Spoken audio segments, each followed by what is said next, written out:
Arrange ମ୍ୟାରେଜମେଣ୍ଟ କାଲି ହେଇଛି। ସେ ଝିଅର ବାପ ସେକ୍ରେଟାରୀ ଜଣେ ଉଚ୍ଚ କର୍ମକର୍ତ୍ତା, ଝିଅଟି ଗୋଟେ ବ୍ୟାଙ୍କ ମ୍ୟାନେଜର ବମ୍ବେରେ, ଦେଖିବାକୁ ସୁନ୍ଦର। ଯେତେବେଳେ ଆମର ସବୁ ବାହାର ହୁଏ, ମୋ ମଝିଆ ଝିଅ ବାହା ହେଇଥିଲା 50,000 ଲୋକ ଖାଇବାକୁ ଦେଇଥିଲେ ଭୁବନେଶ୍ୱରରେ। ପ୍ରସାଦ ବାହାରକୁ 70,000 ଲୋକ ଦେଇଛନ୍ତି। ୟାରି ବାହାର ଦିଆ ହେଇଥିଲା 40-50,000 ଲୋକ।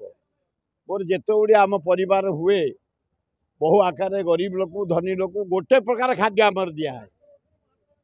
ଉପର ଲୋକଙ୍କୁ ଅଲଗା, ତଳ ଲୋକକୁ ନାହିଁ। ଆମର ସେମ୍ ଫୁଡ୍। ମଟନ୍ ଦିଆଯାଏ, ଚିକେନ ଦିଆଯାଏ, ଛେଞ୍ଚଡ଼ା ଦିଆଯାଏ, ସାଧା ତରକାରୀ ଦିଆଯାଏ, କ୍ଷୀରି ମିଠା ଦିଆଯାଏ। କାଲି ସେ ପୁଅ ମୋତେ ମନା କଲା ବାପା କେବଳ ମୋ ପରିବାର ମୋ କୁଟୁମ୍ବ ଭିତରେ ହେବ।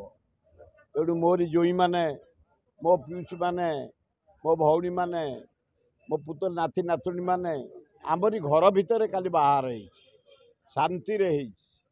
ଏବଂ ଜଗନ୍ନାଥ ଆଲ୍ଲାହ ଯୀଶୁ ବୁଦ୍ଧଙ୍କୁ ଡାକୁଛି, ହେ ପ୍ରଭୁ ମା ଦକ୍ଷିଣଚଣ୍ଡୀ ଲକ୍ଷ୍ମୀ ଗଣେଶ କାର୍ତ୍ତିକ ସେ ଦିହିଁକି ଆଶୀର୍ବାଦ ଦିଅ, ତାଙ୍କ ଜୀବନ ଆନନ୍ଦରେ କଟୁ, ଖୁସିରେ କଟୁ।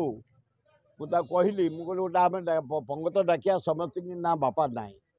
ମୁଁ ଏଇନା ଯଦି ଡାକିବି ବେଗୁନିଆ ବଲଗଡ଼ ଲୋକଙ୍କୁ ଡାକିବି, ଖୋର୍ଦ୍ଧା ଲୋକଙ୍କୁ ଡାକିବି, ଜଟଣୀ ଲୋକଙ୍କୁ ଡାକିବି, ଏକାମ୍ର ଲୋକଙ୍କୁ ଡାକିବି, ମଧ୍ୟମ ଲୋକଙ୍କୁ ଡାକିବି, ବାଲିଅନ୍ତା ବାଲିପାଳକୁ ଡାକିବି, ଲକ୍ଷେ। ମୁଁ କହିଲି ମୁଁ ରେଡ଼ି ଅଛି, ତୋ ବାପା ରେଡ଼ି। ଲକ୍ଷେ ଲୋକଙ୍କୁ ଖାଇବା ଦେବେ, ମଟନ୍ ଖାଇବେ, ମାଛ ଖାଇବେ, କଙ୍କଡ଼ା ଖାଇବେ, ଚୁଙ୍ଗୁଡ଼ି ଖାଇବେ, ସାଧା ଖାଇବେ। ନା ନାହିଁ ବାପା, ମୁଁ ହାତ ଯୋଡ଼ୁଛି। ଆମରି ପରିବାର ଆମରି କୁଟୁମ୍ବ ଭିତରେ ବାହାର ପୁରା ସିକ୍ରେଟ୍ ରଖି, କିଛି ସେମିତି ପତିଆରା ନ କରି ମୋରି ପରିବାର ଭିତରେ କାଲି ବାହାରଟି ଶାନ୍ତିରେ ସମ୍ପୂର୍ଣ୍ଣ ହେଇଛି। ଜଗନ୍ନାଥ ତାଙ୍କୁ ଆଶୀର୍ବାଦ ଦିଅନ୍ତୁ, ଭଲରେ ତାଙ୍କ ଜୀବନ। ସୁର ଭାଇଙ୍କ ମନରେ କିଛି କଥା ରୁହେନି। ସୁର ଭାଇ କେମିତି ଲୁଚେଇକି ବାହା କରିଥିଲେ? ମୁଁ କ'ଣ କରି, ସେ ମନା କଲା, କାହାରିକୁ କହିବନି ବାପା। ମୁଁ କହିଲି ଆରେ ଆମେ ଭକ୍ତ ଦାସକୁ, ମୋହନ ମାଝିକି, ତମେ ନବୀନକି ଡାକିବା ନା, କାହାରିକୁ ଡାକିବା। ମିଡିଆକୁ କ'ଣ ପୁଣି ଥରେ ଇଏ କରିବେ କିଛି ମିଡିଆ ମାନଙ୍କ ପାଇଁ? ମିଡିଆ ପାଇଁ ଗୋଟେ ମୋ ପୁଅ ପାଇଁ ମୁଁ ଗୋଟେ ସେପାରେଟ୍ କରିଦେବି ମୋ ତରଫରୁ, ତା କଥା ନ ମାନିକି। ଏଇ ଭିତରେ ଗୋଟେ ଆଇଁଷିଆ ଡେଟ୍, କାରଣ ଲବଣଗିରି ପାହାଡ଼ ଆମର ପରଦିନଠୁ ଆରମ୍ଭ ହେଇଯାଉ ଯଜ୍ଞ। 6, 7, 8, 9, 10 ଯଜ୍ଞ, 11 ପୂର୍ଣ୍ଣା ହଉଛି। 50,000 ଲକ୍ଷେ ଲୋକଙ୍କୁ ଡାକିଛୁ ଖାଇବା ପାଇଁ। ପୁଅ ବାହାଘରରେ ଆପଣ ନାଚିଲେ ନା? ହଁ ଟିକେ ଦୋହଲିଛି ଭାଉଜକୁ ଧରି। ସୁରାଇର ମନ ଖୁସି ଅଛି ତ? ହଁ ହଁ ହଁ। କାଲି କ'ଣ ଖାଇଲେ? ଖାଇଲେ ଅବଢ଼ା ପରା ଖାଇଲି।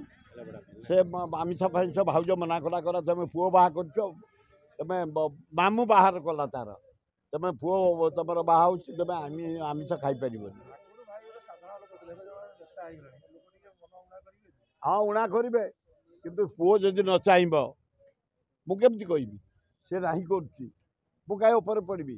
କେବଳ ସାମ୍ବାଦିକମାନଙ୍କ ସହିତ ଭଲ ସମ୍ପର୍କ, ଗୋଟେ ମଲିଫୁଲିଆ ପଙ୍ଗତ ଆମର 11 ସରିଗଲେ ଯଜ୍ଞ। ତା ଭିତରେ ମନ କାହିଁ ଟିକେ ଦୁଃଖ ଲାଗୁଛି ଆଜି? ନାଇଁ, ଦୁଃଖ ଟିକେ ନାହିଁ।